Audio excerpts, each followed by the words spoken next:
lagi bersama Mommy Jola dan di Laguna Family. Halo. Gimana kabarnya teman-teman? Semoga semua sehat-sehat. Oke, sekarang kita akan berbagi. Oh ya, nih mungkin ada yang kenal. Ini siapa?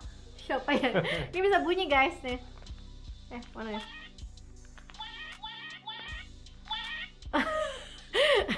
Oke, sekarang kita menjawab lagi pertanyaan dari teman-teman yang di Instagram mommyjola @jolalucu.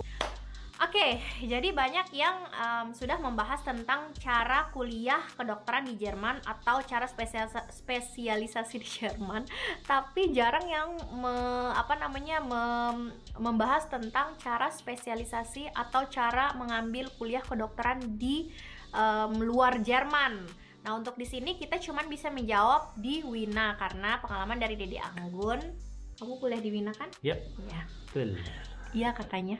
Oke, jadi kita kita bahas mungkin kalau kamu masih ingat ya, karena sudah berapa tahun yang lalu? Waduh, berapa ya? Pertama kali kayaknya sih 15 tahun yang lalu kan? Iya, selama itu. Tahu kan jadi umurnya berapa? Oke. Oke, semoga sih agak membantu ya, karena mungkin bertambahnya waktu juga udah semakin beda ya peraturannya, tapi pokoknya kita bahas aja deh lebih lanjut. Gimana kamu dulu ngambil kedokteran di luar negeri? Kamu dulu lulusan SMA di Jakarta kan? Iya, betul. Oke. Silakan. Kita mulai dari gimana pengalamannya di Anggun. Gimana tahun berapa nih? Jadi tahun 2003 lulus dari Al-Azhar BSD ya. Siapa nih teman-teman dari Al-Azhar BSD? Ini alumni Al-Azhar BSD guys. Angkatan 5 guys. Angkatan kelima, bener-bener lumayan baru banget tuh sekolah. Sekarang udah angkatan nggak tahu berapa. Dihitung aja. 15 tahun dari sekarang. 15 tahun. Itu udah 20-an ya ampun. Iya, jadi oke. dari lulus SMA dokumen-dokumennya disiapin, kayak di translate, di legalisir. Oke, jadi semua dokumen ijazah, terus nilai-nilai, ya kan? Terus ini akte kelahiran, terus juga surat keterangan dari sekolah menandakan kalau kamu mungkin lulusan di situ juga perlu kali ya. Ya, pokoknya intinya surat-surat semua yang dari sekolah, dari SMA setelah kelulusan itu dikumpulin ya kan, di dalam satu map dikumpulin semua, terus nanti harus ditranslate. Waktu itu kamu translate di Indonesia atau di Wina? Di Indonesia. Di Indonesia. Jadi ditranslate terus dilegalisir. Terus kalau sistemnya mungkin kamu udah beda ya. Dulu mungkin lebih gampang kali ya. Kalau sekarang mungkin sama kayak yang di Jerman, tapi mungkin bedanya itu kamu dilegalisir dari Kemendikbud, terus Kemenhunkam, terus macem-macem lah pokoknya dilegalisirnya sampai ke Deplu, terus nanti mungkin ke kedutaan Wina. Kalau aku dulu di kedutaan Jerman, kalau kamu di kedutaan Wina, mungkin kayak gitu guys. Jadi persyaratannya apa aja sih yang perlu disiapin itu adalah di website universitas yang mau dituju ya. Cuman ya kira-kira itu sih ya, secara garis besarnya itu aja yang diperlukan. Itu yang nanti kamu siapkan untuk melamar atau untuk mempersiapkan kuliah kedokteran ya.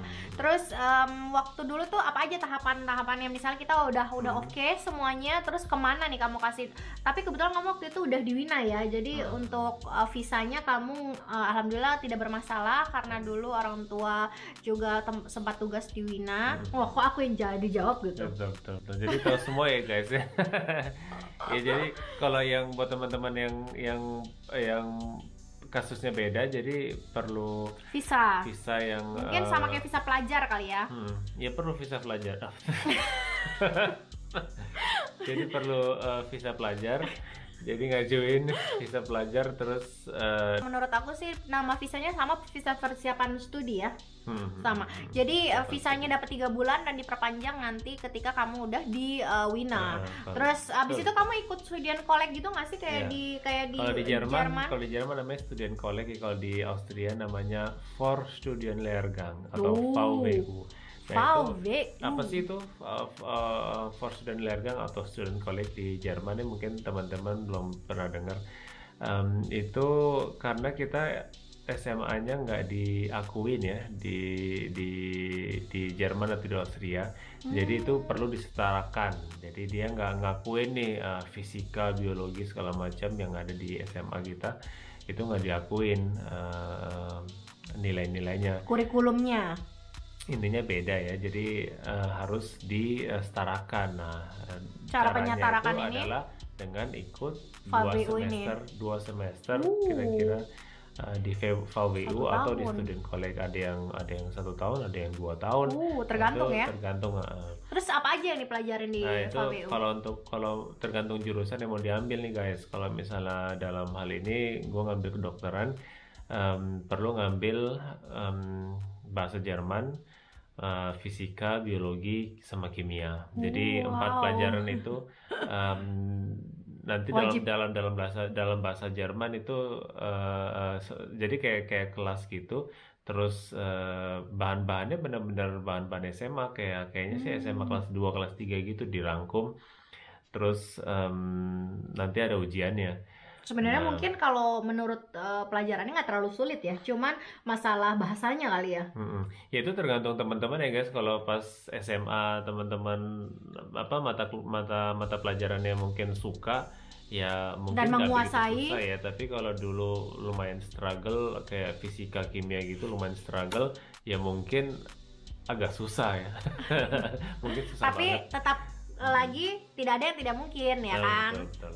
Oke. Tapi ya kalau emang anak IPA ya harusnya nggak susah lah. Terus Cuman ada pelajaran bahasa bahasa Jerman juga nggak dulu? Nah, jadi sebelum boleh masuk ke Vorstudenlehrgang itu pertama harus memenuhi syarat dulu dong bahasanya, karena itu kan kasarnya ini sekolah ya. Sekolahnya itu bahasa Jerman. Jadi otomatis harus memenuhi syarat. Nah, dalam hal ini adalah minimal B2. Nah, jadi kalau misalnya teman-teman udah punya B2 di Indonesia itu bagus banget, tinggal datang terus langsung Bawa sertifikatnya VWU, itu ya? tinggal bawa sertifikat. Nah, kalau misalnya buat teman-teman yang baru A1 misalnya, ya nggak apa-apa, bisa ngambil Diterusin. kursus Tapi di kayak sekarang Jerman. ada deh batas minimalnya untuk mengambil visa persiapan studi itu ada minimalnya. Kalau Kalau di salah Jerman A1 ya? kayaknya sekarang B1. Oh, B1. Kalau di Jerman B1 nggak tahu ya kalau di Wina. Itu harus dibaca lagi ya guys, persyaratan dari kedutaan Winanya itu bagaimana, karena itu beda-beda. Tapi kalau di Jerman sih setahu aku persiapan studi itu B1 minimalnya. Oke, terus jadi kamu pertama les bahasa dulu, kamu Betul. ngambil intensif ya sampai B2. Abis itu dengan syarat itu kamu akhirnya bisa masuk ke si VWU ini. Iya. Tapi sebelum masuk VWU itu ada tes penempatan gitu nggak? Nggak ada. Jadi kayak kuliah biasa aja ya. Dengan syarat-syarat yang tadi. Oke. Jadi, Berlaku 2 semester. 2 semester berarti 1 berjalan tahun. selama 2 semester. Jadi sama kayak ini ya, sama kayak sekolah ya atau kuliah. Kuliah kali ya. Terus Jadi, ujiannya juga gimana sistemnya? ujiannya itu tertulis dan lisan. Oh, Jadi, wow. Kalau dibilang susah ya lumayan ya guys, susah ya. Kalau itu tadi balik lagi ke teman-teman, kalau yang pas di sekolah fisika kimia biologinya lumayan bagus nilainya, ya nggak perlu khawatir ya. Tapi kalau mungkin struggle agak-agak susah karena bahasanya itu jauh berbeda gitu. Kayak setiap kosakata di fisika itu ya beda, apa namanya, dan sebenarnya rumus-rumusnya sama tapi tetap aja karena bahasanya benar-benar baru, jadi nggak gampang lah kasarnya. Tapi nggak bukan berarti Nggak mungkin. harus patah semangat ya. Itu tuh VWU tuh atau student college sesuatu yang wajib dijalankan, Betul. tapi benar-benar nggak mudah sama sekali. Kalau misalnya teman-teman Konsennya terpecah. nggak, maksudnya konsen Kalau konsen konsen, banget, ya Insya Allah no lulus problem, ya, no insya Allah problem. lulus ya. Insya Allah Oke, oke. Terus kamu selama student college ada mengalami kegagalan atau kesusahan nggak? Alhamdulillah enggak sih guys, alhamdulillah enggak. Soalnya pas SMA lumayan suka sih Pelajaran-pelajaran itu ya. Dan yang susah itu ya bahasa Jermannya justru yang pas pas ujian bahasanya yang agak-agak susah. Karena dia untuk dapat sertifikat setara dengan C1 dan itu lumayan nggak gampang. Jadi ujian bahasanya lebih susah daripada yang fisika, kimia, biologinya. Oke. Tapi kan kamu kalau ujian si fisika kimia itu harus diterangin pakai bahasa Jerman juga dong? Iya. Harusnya lebih susah dong. Kamu harus menguasai bahasa Jermannya dulu plus menguasai si Yang bahasa Jerman yang ya maksudnya ujian bahasa Jerman yang susah itu letaknya di gramatik sih sebenarnya. Gramatiknya yang lumayan karena dia advance ya C1. Jadi emang ya lumayan lah kalau dalam waktu setahun itu harus benar-benar bisa gitu. Tapi pertanyaannya di Wina emang pakai bahasa Jerman gitu. Nah, iya kalau di Wina mereka pakai dialek. Tapi kamu tetap belajarnya bahasa Jerman ya. Betul. Tetap yang Hochdeutsch ya kamu belajar. Pakai Hochdeutsch. Tapi karena di Austrianya sendiri atau di Wina ya mungkin ya, itu kosakatanya banyak yang kosakatanya emang mereka lebih prefer pakai kosakata Wienerisch, bukan asli Jerman gitu. Misalnya nih kentang itu kalau bahasa Jermannya Kartoffel, kalau bahasa Winanya itu Erdäpfel atau contoh apel lain yang di misalnya, tanah. karena dia kan sebenarnya bentuknya kayak apel ya, tapi dia di dalam tanah, dia tumbuhnya di dalam tanah, jadi dinamain itu. Atau misalnya tomat, kalau bahasa Jerman ya tomate aja biasa, tapi kalau bahasa Winanya Paradiser. Nah itu butuh waktu. Kalau juga. kamu tanya tomate di Wina nggak ada yang tahu katanya guys. Jadi Oke. harus pakai bahasa Wina. Ujian kolek 1 tahun atau VWU lulus dan akhirnya kamu barulah masuk ke kuliah. Masuk ke kedokteran di Uniwin ya. Uniwin jadi satu-satunya orang Indonesia yang mengambil kedokteran di Wina. Oh iya betul. Jadi waktu itu tahun 2000 itu waktu itu ada prosesnya segala macam ya. Jadi pas daftar ke 2005 universitasnya 2006 baru bisa mulai. 2006 menjadi satu-satunya orang Indonesia yang kuliah di Wina saking susahnya guys. Kita beri aplaus. Masih ada satu lagi mata pelajaran yang wajib dijalanin sebelum bisa mulai, yaitu bahasa Latin. Latin kalau di sini atau di Austria itu bahasa yang diajarkan di SMA.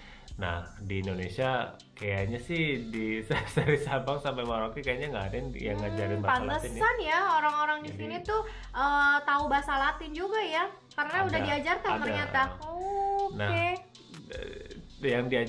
yang kita harus lakuin ujiannya itu bukan bahasa Latin, pure bahasa Latin, tapi lebih ke mengarah ke bahasa Latin buat kedokteran. Jadi namanya itu medizinische Terminologie. Iya, terminologi. Nah itu belajar gramatiknya juga nih guys, prefix, adfix segala macam itu apa sih artinya kalau adduction, abduction gitu. Oh, jadi dulu enak juga ya belajar kayak gitu ya. Pantesan aja aku keteteran. Alasan.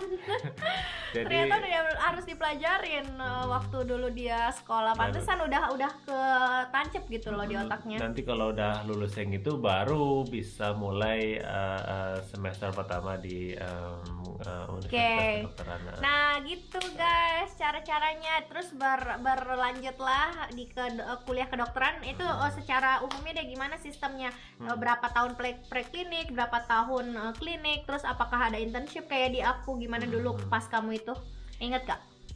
Ingat nggak ya? Preklinik. Bercanda. Jadi waktu itu prekliniknya kalau di nama universitasnya Medical University of Vienna atau Medizinische Universität Wien. Waktu gue dulu itu prekliniknya 2 tahun, jadi 4 semester itu pelajarin ya mata kuliah yang preklinik, misalnya anatomi, fisiologi. Tapi lumayan mendalam. Kamu udah sistem modul ya dulu ya? Pakai blok ya. Nah, jadi setiap 3 blok itu misalnya satu semester ada ujiannya. Nah, jadi ya benar ada setiap tiga blok atau satu semester itu ada ujiannya, namanya kalau di universitas ini namanya SIP atau SIP. Jadi ada SIP 1, SIP 2 sampai SIP 6. Jadi Setiap tahun ada ujian lagi guys. jadi sebenarnya kuliahnya sih ya bisa dibilang mirip-mirip lah sama Di Indonesia ya? Indonesia atau yang ini, soalnya mereka soalnya udah diterapin sistem blok. Jadi ya blok pertama misalnya sistem respirasi. Nah, Ya, dari sama kayak sistem di aku. respirasi itu dipelajarin anatomi, fisiologi, patofisiologi, Iya, benar. farmakologi segala macam. Terus nanti dikumpulin lah itu semua blok satu, blok yang ini, terus nanti masuklah lanjut lagi blok selanjutnya. Terus sama juga sistemnya. Terus setelah semua dikumpulin 1 tahun nanti ada ujian besar. Nanti kalau misalnya nggak lulus nggak bisa lanjut. Kalau misalnya lulus bisa lanjut. Nggak bisa mengulang di nantinya gitu. Nggak bisa, waktu itu nggak bisa. Oke, jadi 2 tahun preklinik, setelah itu sisanya klinik. Betul. Tapi kliniknya tuh kalau di sini boleh pegang pasien gitu nggak ya? Kalau di Wina, kayak di kita aku koas gitu kan aku menangani pasien langsung. Kalau kamu sama nggak ya? Menangani enggak sih, cuman lebih ke Sebagai observe ya? Cuman observe aja ya, observer aja ya. Iya. Oke, emang kalau di luar negeri aku juga pernah dengar kayak gitu. Jadi mereka tuh nggak turun langsung karena mereka belum jadi dokter ya. Jadi nggak boleh. Kalau kita koas justru harus semuanya. Koas tolong ini, koas tolong itu, yang bisa relate bisa like di sini. Palingan ya disuruh paling ambil darah, pasang apa namanya, Nggak ada dinas malam gitu-gitu iya. kan kalau kita ada. itu paling gitu-gitu aja sih. Oke, terus secara selama kuliah nih ada nggak rintangan dan Ya, itu pasti banyak ya. banget. Jadi sebenarnya sih yang paling besar itu ya rintangannya, kita udah selalu sebut-sebut, mungkin teman-teman Bahasa. di video-video lain. Rintangan yang paling besar itu adalah bahasa, karena bahasa itu luar biasa susahnya, luar biasa. Kita kan orang Indonesia, di bahasa Indonesia tuh ya bisa dibilang sangat amat simple kalau dibandingin dengan bahasa Jerman, karena bahasa Jerman itu ada artikel, ada maskulin, feminim, netral, dan setiap kasus itu juga merubah artikel itu. Terus lumayan ribet. Ribet Nah, banget, apalagi kalau kita belajar bahasa apa namanya, ilmu pasti atau dalam hal Eksak ini ya? dalam hal ini kedokteran yang bahasanya susah banget. Nah, itu kendalanya lumayan besar banget nih guys. Tapi sekali lagi kalau emang teman-teman fokus banget, yang nggak ada apa namanya, aplengkung, apa sih, Peralihan misalnya yang pacaran lah, atau misalnya apa, kerja sampingan misalnya, itu pokoknya fokus 100% belajar. buat belajar, itu bisa banget. Tapi benar-benar harus mendedikasiin otak dan badannya untuk si Betul. kedokteran ini ya. Ya, Jangan yang misalnya LDR lah, telepon tiap malam lah. Ya betul, udah. betul. Jadi waktu itu pas kuliah itu, pas misalnya nih biasa aja, misalnya pulang kuliah terus belajar sendiri di rumah. Kalau belajar di rumah atau di kos-kosan ya, itu banyak banget yang bisa dilakuin di rumah, misalnya ya masak, nonton TV, nonton film, atau main musik atau apa. Tiba-tiba waktunya habis. Nah, ternyata sehari-hari kegiatan ini ternyata nggak efektif sama sekali. Nah, jadi tip yang benar-benar bagus banget, yang kalau teman-teman bisa lakuin ini, itu insya Allah bisa lulus semua ujian-ujian ya. Jadi Apa tipnya? tipnya, ya lakuin kuliah normal, misalnya ada kelas, habis kelas terus nanti ada grup kecil-kecil gitu yang kita bahas, atau seminar segala macam. Kalau udah selesai, Harus diulang lagi ya. kalau udah selesai langsung ke perpustakaan. Jadi Untuk ngulang belajarnya di lagi. perpustakaan. Jadi duduk di perpustakaan sampai perpustakaannya itu tutup. terus hari kedepannya, hari berikutnya lanjut lagi kayak gitu.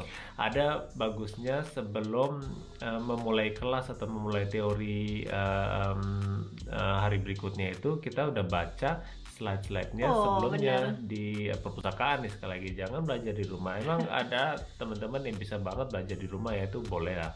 Tapi tetap aja di rumah pastilah Banyak ada yang dikerjain ya. banyak yang Misalnya ya dikerjain. tadi tuh masak, nonton, atau tidur. Itu semua nggak bisa dilakuin kalau kita di perpustakaan. Dia fokus ya. Tidur mungkin bisa lah ya, kayak power nap gitu, paling kayak 10 menit lah, kayak duduk di tidur di Bangku. di meja itu bisa, dan itu direkomend banget power nap, itu bagus banget. Tapi kalau Ya. di rumah tidur Kebanyakan di tidurnya kasur bisa 3 itu jam. lama banget, dan bangun-bangun lemes. Beda Jadi apa namanya, makanya kayaknya kalau teman-teman yang udah di luar negeri juga pasti lihat kalau musim-musim ujian atau musim-musim misalnya kuliah itu perpus selalu penuh ya. Iya, Perpus tuh selalu penuh karena itu penuh banget.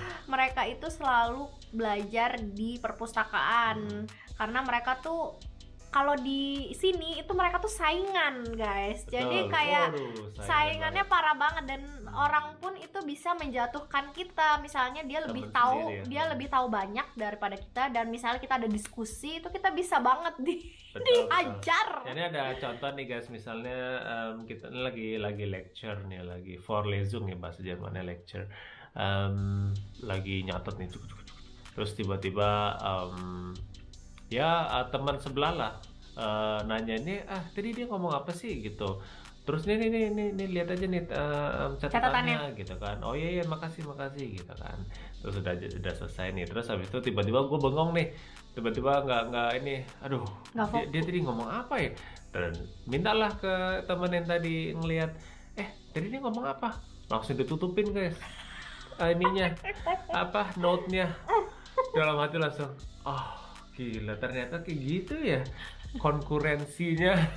Itu pengalaman pribadi ya. Iya, dan itu nggak hanya sekali 2 kali guys, jadi itu benar-benar atau misalnya kayak ada temen yang dia ikut kursus apa gitu ya di instansi lain gitu, dalam rangka persiapan ujian sesuatu misalnya, terus dia biasanya dapat modul lah dari tempat kursus itu. Nah terus kita nanya ini, padahal ini teman dekat, teman-teman yang lumayan ini, terus nanya boleh nggak minta modulnya? minjem dong modulnya, gue mau fotokopi. Fotokopi.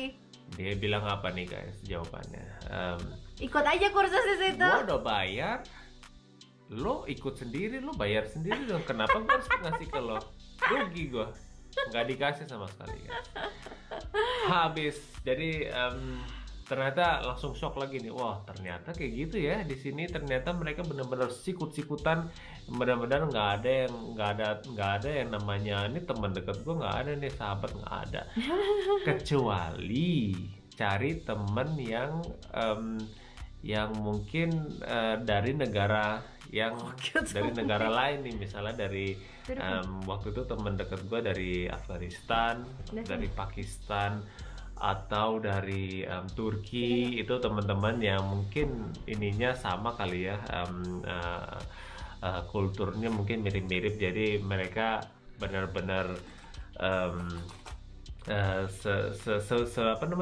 seperjuangan. Jadi biasanya yang emang dari luar ini ya, yang dari luar Wina biasanya ya. Kalau yang asli-asli itu pelit-pelit banget guys. Ya. Tapi emang mungkin nggak semua ya, nggak semua, tapi tergantung hoki-hokiannya lo juga. Oke, jadi gitu kira-kira. Jadi tadi dari awal gue ulang lagi, jadi kalian harus mengumpulkan dokumen-dokumen yang kalian dapat dari SMA, dilegalisir, terus habis itu dibawa ke apa namanya, baca gimana caranya buat ikut. Terus kamu bikin visa persiapan studi. Habis itu lihat syarat-syaratnya apa aja yang terbaru, yang aktual, karena sekarang kan Dedi kan udah lama banget. Terus habis itu kamu untuk persiapan si student collect itu, mau kamu sekarang yang lagi SMA, lagi kuliah, mau kuliah lagi atau gimana, kembali lagi gimana, bahasa pelajarin terus sampai B2 terserah. Yang penting sampai sini, kalaupun kamu mau ngulang bahasa itu nggak apa-apa, yang penting kamu udah tahu dasarnya gitu, jangan nol banget gitu guys. Iya, iya, iya. Oke. Kalau yang sekarang ini kalau nggak salah untuk masuk ke universitasnya itu ada ujian, ada ujian masuk Aufnahmeprüfung kalau nggak salah. Jadi waktu itu dia pernah diterapin waktu itu pas sudah lulus. Jadi itu penting banget dilihat persyaratannya apa aja dan universitas mana yang mau dituju, misalnya di Wina atau di Innsbruck atau Salzburg itu beda-beda ininya. Pokoknya harus update terus. Apa namanya, baca terus, info-infonya dibaca terus, jangan sampai kita males baca. Itu kayaknya tuh budaya orang Indonesia tuh lebih senang menanya gitu daripada baca. Padahal tuh semua informasi tuh banyak yang kita bisa dapat. Jadi baca, googling, Mr. Google tuh udah banyak banget isinya. Intinya kalian harus fokus ke kuliahnya, jangan sampai keteteran karena ada sistem DO-nya juga ya. Kalau di kamu ya, berapa kali ujian gitu. Berapa kali ujian gagal. Kalau gagal tuh di DO. Jadi sayang dong, kalian udah lama memfokuskan waktu dan tujuan kalian ternyata gagal dan harus pulang ke Indonesia tuh. Oke. Ya kira-kira kayak gitu ya, intinya ya. Terus setelah lulus berapa tahun kamu abis lulus? 6 tahun ya? Kira-kira 6 tahun ya. 6 tahun lulus. Terus lulus di sini juga nggak pakai wisuda kayak di Indonesia. Cuma dapat sertifikat, ijazah nih kamu udah lulus. Ada sih di universitas tertentu yang pakai swasta kali ya, toga gitu ya. Swasta ya. Toga harus bayar sendiri. Nah, itu harus bayar sendiri. Itu pun juga jadi nggak yang serentak itu semua lulus gitu yang bisa apa namanya? Ini si toga itu ya. Dia lebih kaku ya, beda. Oke, ya sekian nih pengalaman Dedi Anggun kuliah kedokteran di Universitas Wina di Austria. Mungkin semoga teman-teman puas. Kalau teman-teman ada pertanyaan boleh di komen. Terus abis itu jangan lupa like, subscribe, dan share video ini ke teman-teman semuanya biar kalian banyak pengetahuannya. Oke, dan sekian tema kita hari ini. Dan teman-teman semua keep healthy. Bye bye. Bye bye.